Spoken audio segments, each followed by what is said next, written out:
السلام عليكم ورحمة الله وبركاته، أهلا ومرحبا بكم في حلقة جديدة من حلقات مشتريات مرة الكتاب 2023. ديت الزيارة التانية واللي جبنا فيها كتب كويسة.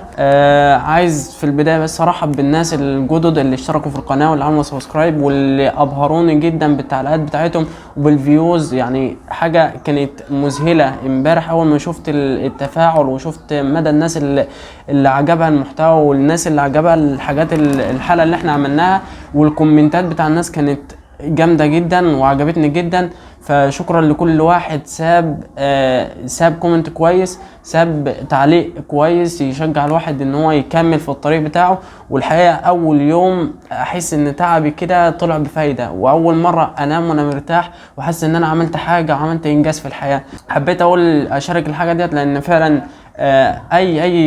اي صانع محتوى يعني عامه او اي كونتنت كريتور ممكن بس يكون في عقده في الانجليزي، بس انا بحاول ان انا اقول الكلمه الانجليزي والكلمه بالعربي بحيث ان انا برضو المشاهد ما يتضايقش من الكلام الانجليزي وكده، بحيث ان احنا برضو اي حاجه كويسه. يعني اي صانع محتوى عامه هو هدفه بيكون رسالة عايز يوضحها للناس، وهدفه ان هو يشارك الحاجة مع الناس. والحاجة اللي بتسعده اكتر هو ان يشوف التفاعل على الفيديو، يشوف ان الناس عجبها المحتوى، يشوف الكومنتات بتاع الناس. ده كليته هو ده اللي بيسعد صانع المحتوى، او هو اللي اتكلمنا كتير، ولكن اهلا ومرحبا بكم. نورتوا القناه. الكومنتات بتاعتكم يا ريت نستمر كده بالكومنتات الجميله، ولو في اي انتقاد او اي حاجه مش عاجبكم في القناه ممكن تقولوا لنا. اتكلمنا كتير ولكن يلا بينا نبدا.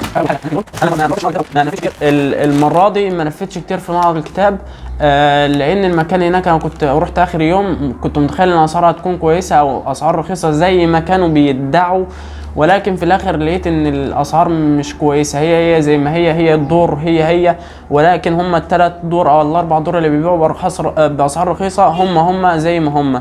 حبيت اشارك بس الحلقه بتاعت النهارده او الكتب اللي انا اشتريتها بحيث ان احنا نوثق، وبحيث برضه لو حد تاني يرجع للحلقه مثلا السنه الجايه ولا حاجه يبقى عارف اهم دور النشر اللي يعرف يجيب منها باسعار كويسه. معانا اول دار، والدار اللي هي اسعارها رخيصه جدا وما شاء الله بيعملوا المحتوى بتاعهم محتوى علمي ويعني كتب ممتازه الصراحه. اول حاجه وهي مؤسسه الكويت للتقدم العلمي، جبت منها كتابين. اول كتاب اساسيات التدريس في الجامعات والكليات. الكتاب ده كويس، حسيت ان هو ممكن يفيد اي واحد هيدرس في الكليات او في الجامعات، ازاي يعمل محتوى، ازاي يكتبه، ازاي يحضر، ازاي ان هو يشرحه بطريقه مبسطه بحيث ان الناس تفهمه. في صوت كلاكسات. الكتاب ده كان ب20 جنيه، هذا الضخم ب20 جنيه.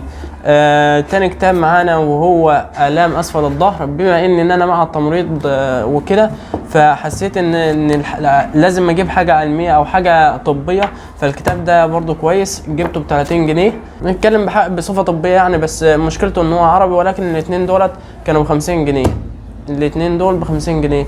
فده مؤسسة الكويت للتقدم العلمي، ودي يعتبر رابع او ثالث ارخص دار احنا المفروض قلنا عليها. قلنا قبل كده الهيئة المصرية العامة للكتاب والهيئة العامة لقصور الثقافة. النهارده زودنا دار وهي مؤسسة الكويت للتقدم العلمي. تاني دار معانا وهي الهيئة المصرية العامة للكتاب. الهيئة المصرية العامة للكتاب جبت منها سلسلة صلاح جاهين.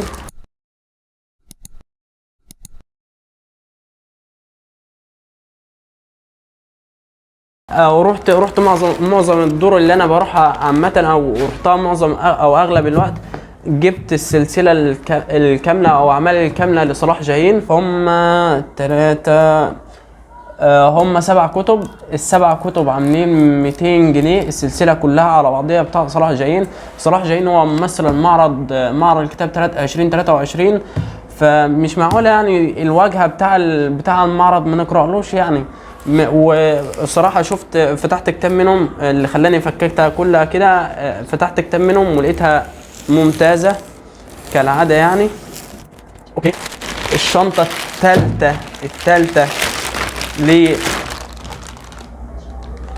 الثالثه للهيئة المصرية العامة للكتاب، جبت منها حاجات برضو كويسة. جبت رواية بريكلين ديت سعرها كان 20 جنيه. ديت حاجة من سلسلة الجوائز. سلسلة الجوائز هي شكلها بيبقى عامل كده، اللي هي ورقتها طويلة ومش عريضة، صغيرة كده، فجامد. قلت اجيب حاجة من سلسلة الجوائز يمكن نجرب برضو، يعني نشوف الدنيا عامله ايه. جبت بعض من الذكريات لدكتور عمر عبد السميع، جبتها ب 13 ونص، شيء جميل. جبت بعد كده الأيدي الصغيرة تبني أحيانا، سعرها كان 4.5، شيء جامد. جبت الحب والكراهية لأحمد فؤاد الأهواني، سعرها 2.5، سعرها مع انها صغيرة بس برضه 2.5 مش حاجة. جبت بعد كده نساء محاربات لصوفي عبد الله، نساء محاربات ب2.5 برضه. جبت بعد كده البيت والنخلة ب6.5 جنيه، عاش. جبت دول كلهم الورقة بتاعتهم مكتوبة السعر 50 جنيه، دول كلهم ب50 جنيه. الهيئة المصرية العامة للكتاب. العمل الثالث لي او الشنطة الثالثة لي الهيئة المصرية العامة للكتاب، هي لا شنطتين عامة، يعني لا كذا نوع من الشنط، فدي النوع الثاني. جبت بيه قبولات سينمائية لإيريك فوتو بينو، رواية ترجمة إيمان رياح ب7 جنيه. جبت كمان رواية حزن مدرسي لداني البناك، ترجمة عاطف محمد عبد المجيد، الهيئة المصرية العامة للكتاب، سعرها 15 جنيه. فالاتنين دول 15 و7 كانوا عاملين 22 جنيه. 22. بعد كده نروح لآخر دار معانا، وهي الهيئة العامة لقصور الثقافة. الأعمال الكاملة لطه حسين كانت موجودة كلها هناك، ولكن أنا مرضتش أجيب السلسلة كلها لأن ما قرأتش لطه حسين غير الأيام اللي احنا خدناها أصلا في ثانوي في القصة، فمرضتش أجيب كتير عشان برضو ايه الضجة اللي معمولة على طه حسين والكلام اللي مشهور عنه إن هو كان متفتح وكان يعني حاجات كتير وكان بيخبط كتير، فقلت أقرأ له كده أخد نبذة عنه بحيث إن هو لو عجبني أكمل قراءة فيه. فجبت له كلمات كانت سعرها 5 جنيه من الهيئة العامة لقصور الثقافة. بعد كده جبت له فصول في الأدب والنقد، سعرها 10 جنيه. فجبت الاتنين دولت ب 15 جنيه، جبت الاتنين ب 15 جنيه. كنت لسه بقرأ بوست الواحد كاتب اسمه أحمد صبري الزيات، لسه عارفه جديد. فالمهم يعني كان كاتب بوست بيقول ان انا بقرا مش عشان اثاره ولا عشان فانتازيا ولا الكلام ده كليته، انا بقرا ممكن نقول احنا لماذا نقرا في فيديو هنعمله اصلا، ولكن النقطه اللي كان بيتكلم فيها ان هو كان بيقرا عشان الحاجه دي بتلمس مشاعر جواه او حاجه جواه او بتصير حاجه كانت قديمه عنده، فهي بتناقش الفكره ديت اللي هي جواه. فعشان كده الاتنين لما اللي هو تلاقي الفكره لمست معاك في حاجه كانت عندك قديمه فبتربط مع بعض، فبتحس انك انت ايه ده في من الحاجات ديت والكلام اللي انا كنت فيه ده صح، ده انا معايا حق والكلام ده. فانا معظم الكتب اللي انا جايبها ديت هي فعلا بتلنك في حاجه مع حاجه كانت عندي او مشكله كانت عندي زمان ولسه عندي، فعشان كده ده اللي بيشجعني ان انا اكمل واقرا وبتحل لي مشاكل. فالمهم الهيئة العامة لقصور الثقافة الشنطة الثانية في تكاتك وعربيات وقرف وزعيق وبتاع. فبغض النظر اجمد حاجة اول حاجة جبت حاجة لسعد زغلول، دوره في السياسة المصرية حتى 1914. حاجة لسعد زغلول كان سعرها 12 جنيه. جبت حاجة لتوفيق الحكيم، مسرح توفيق الحكيم المسرحيات المجهولة، كان سعرها 10 جنيه. كان في كذا كتاب لتوفيق الحكيم كنت عايز اجيبهم، بس للأسف الكتب اللي انا ببقى عايزها غالبا بتكون غالية جدا فمش عايزها، فمن كده بعد كده عندي سيرة العقاد. سيرة العقاد أجمد حاجة، عباس محمود العقاد، أنا وحياة قلم ورجال عرفتهم. يعتبر معظم الأعمال بتاع أو السيرة الذاتية عن عباس محمود العقاد سعرها 25 جنيه. هذا الكتاب الضخم سيرة العقاد ب25 جنيه. فكده كل اللي جبناه أو حصيلة المشتريات رقم 2. أول حاجة من الهيئة العامة لقصور الثقافة. تاني دار وهي الهيئة المصرية العامة للكتاب، أرخص مكان يعتبر. وديت من الهيئة العامة المصرية للكتاب برضو، الأعمال الكاملة لصلاح جاهين. ودول من مؤسسة الكويت للتقدم العلمي، دول أرخص دار. الهيئة المصرية العامة، الهيئة العامة لقصور الثقافة، والهيئة المصرية العامة، ومؤسسة الكويت للتقدم العلمي. 3 أرخص دور موجودين في معرض الكتاب. بس كده ديت تعتبر كل الحلقة وكل المشتريات رقم 2. مش كتيرة زي ما احنا جبنا في أول حلقة، ولكن حبيت أشارك. وبما إن الفيدباك أو كلام الناس أو التعليقات بتاع الناس كانت كويسة جدا وأبهرتني، فحبيت أعمل الحلقة رقم 2. واللي ممكن ما تفيدش حد لأن خلاص المعرض انتهى. بس أعتقد إن الكتب ديت الحمد لله الحمد لله الواحد بيعرف يجيب كتب كويسة. وان شاء الله هيكون عنا حلقات في المستقبل ان شاء الله على القناه الاساسيه. لو في ممكن نعمل ملخصات ليها، ممكن نعتصر الفوائد اللي بتطلع من الروايات. احيانا بيبقى في روايات بيطلع منها فايده. انتوا هل عجبكم الاسلوب مثلا ان انا بتكلم بكل اريحيه براحتي، مفيش اللي هو سكريبت ولازم تكتب وتقعد تتكلم كده لا، انت بتتكلم وتاخد راحتك في الكلام واحنا بنعيش معاك والكلام ده، والاسلوب ده عجبكم، فبناء على اساسه نقدر نكمل في المحتوى اللي احنا مكملين فيه ونعمل بودكاست. وديت اول فكره لاول سلسله، نعمل حاجه زي بودكاست كده انا مع نفسي، بحيث ان كتاب اراء وفي فكره منه نقدر نعملها حلقه او نقدر نسردها بشكل ما، بحيث ان احنا نناقش قضيه معينه او مشكله معينه.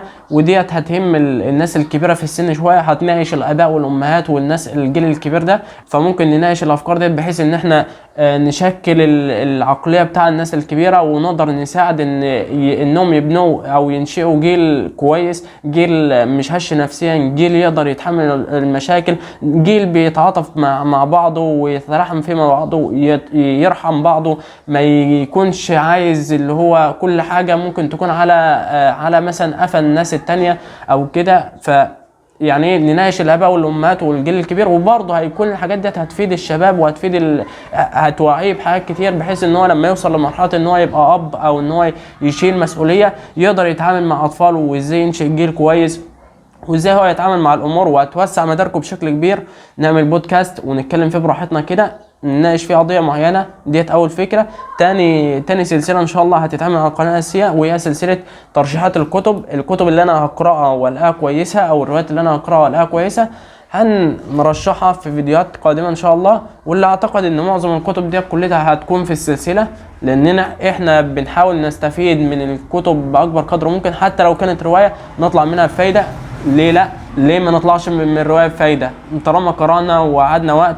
مش للمتعه بس، احنا اكشولي او حقيقي او فعلا عملنا حلقه قبل كده لماذا نقرا الروايات، وجبنا منها او فوائد الروايات، جبنا منها 17 فايده لقراءه الروايات. معنى كده ان في فايده ممكن نستخرجها من الروايات دي. ممكن نعمل سلسله نناقش فيها الفوائد اللي بنطلع منها من الروايات او المواعظ. ديت برضو فكره تانية لسلسله نعملها على القناه الاساسيه. في قناه تلخيص الكتب اللي هي الدسمه والكويسه، ممكن نعمل لها برضو سلسله نلخص فيها كتب. فدي 4 افكار ل4 سلاسل، كل سلسله بتناقش حاجه معينه.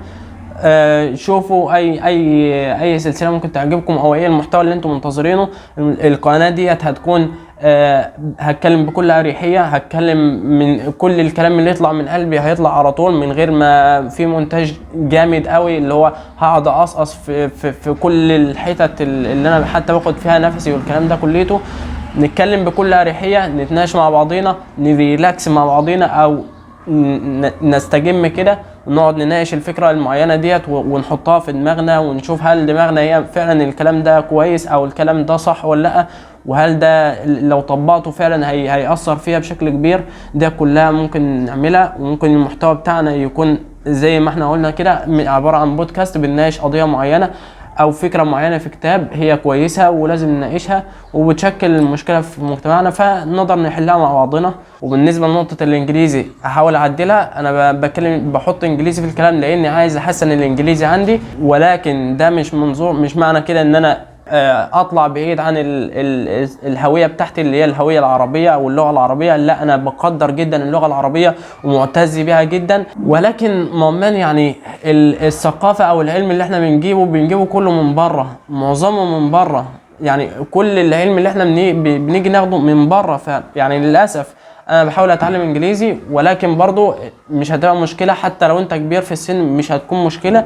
لو انت كبير في السن احنا بنقول الكلمه الانجليزي وبنقول الكلمه قصادها بالعربي، فانت هتفهم وهتستوعب الكلام اللي احنا بنقوله ومش هتكون بعيد. ده بالعكس، ده انت هتزود من حصيلتك من اللغه الانجليزيه، بحيث انك انت هتكون عارف الكلمه العربيه والكلمه الانجليزيه، فهتربط الاثنين ببعضهم. هتتعلم كلمه انجليزي ببلاش، يعني فور فري كده، اللي هو احنا بنقولها لكم كزياده ليكم، هتوسع من مدارككم وممكن تشجع الناس. بالفعل ممكن تشجع ناس ان هي تخش في العالم بتاع تقرا بعد كده كتب انجليزيه، او ان هي تتعلم انجليزي بحيث ان هي تقدر تربي اولادها، او ان هي تعرف تتعامل مع اولادها او تحل الواجب مع اولادها. واي نوت، ليه لا؟ بس كده، نشوفكم في حلقه قادمه، والسلام عليكم ورحمه الله وبركاته. وفي حاجة نسيت اقولها، قابلت واحد في معرض الكتاب اسمه يوسف. الشخص ده محترم جدا، قابلته واول ما قابلته قال لي ده انت عبد الغني اللي انا شفت الحلقة بتاع المشتريات وشفته في معرض ايه ده، وكان فرحان. وانا كنت سعيد جدا ان انا قابلت حد وان انا حاسس ان انا عملت حاجة وقابلته، وكنت مستنيه حتى، او انا كنت عايز اقول له تعالى نتصور مع بعض، مش كفشخرة او ان انا اقول لنفسي ايه ده عشان اقعد اعمل لنفسي براند وكده، مش كده خالص. ولكن حته ان حاجه زي كده، ايوه ده يعني حسيت ان انا بسيب اثر فعلا وبساعد الناس بشكل ما. وكمان هو كمان كان فرحان، مش عشان مش هو عشان قابل، يعني انا مش مشهور خالص والله، ولكن حاجه زي دي بتسعدني جدا، وممكن بناخدها برضه كذكرى ان احنا. فالصراحه قابلته ابهرني جدا وفرحني جدا، وحسيت ان احنا ان انا فعلا بسيب اثر. ولكن في الاول وفي الاخر الغايه الكبرى اللي احنا اللي احنا بنعمل الفيديوهات عشانها، حابين ان احنا نوصل رساله ليكم، ونقول لكم ان الدنيا لسه بخير او الدنيا كويسه، ونقدر نساعدكم بشكل ما، نقدر نوفر عليكم المصاعب والمشاكل اللي احنا بنقابلها. وكمان هدفنا برضو من الترشيحات والحاجات اللي احنا بنعملها والفيديوهات اللي احنا بنعملها، مش عشان بس نتفرج عليها انت كمشاهد او حضرتك كمشاهد، انت بتتفرج عليها عشان تاخد حاجه تستفاد بيها في حياتك العلميه، مش عشان تجلد ذاتك، مش عشان تشوف الجمدان اللي احنا فيه او الكتب الكتيره اللي عندنا او الكلام ده كله.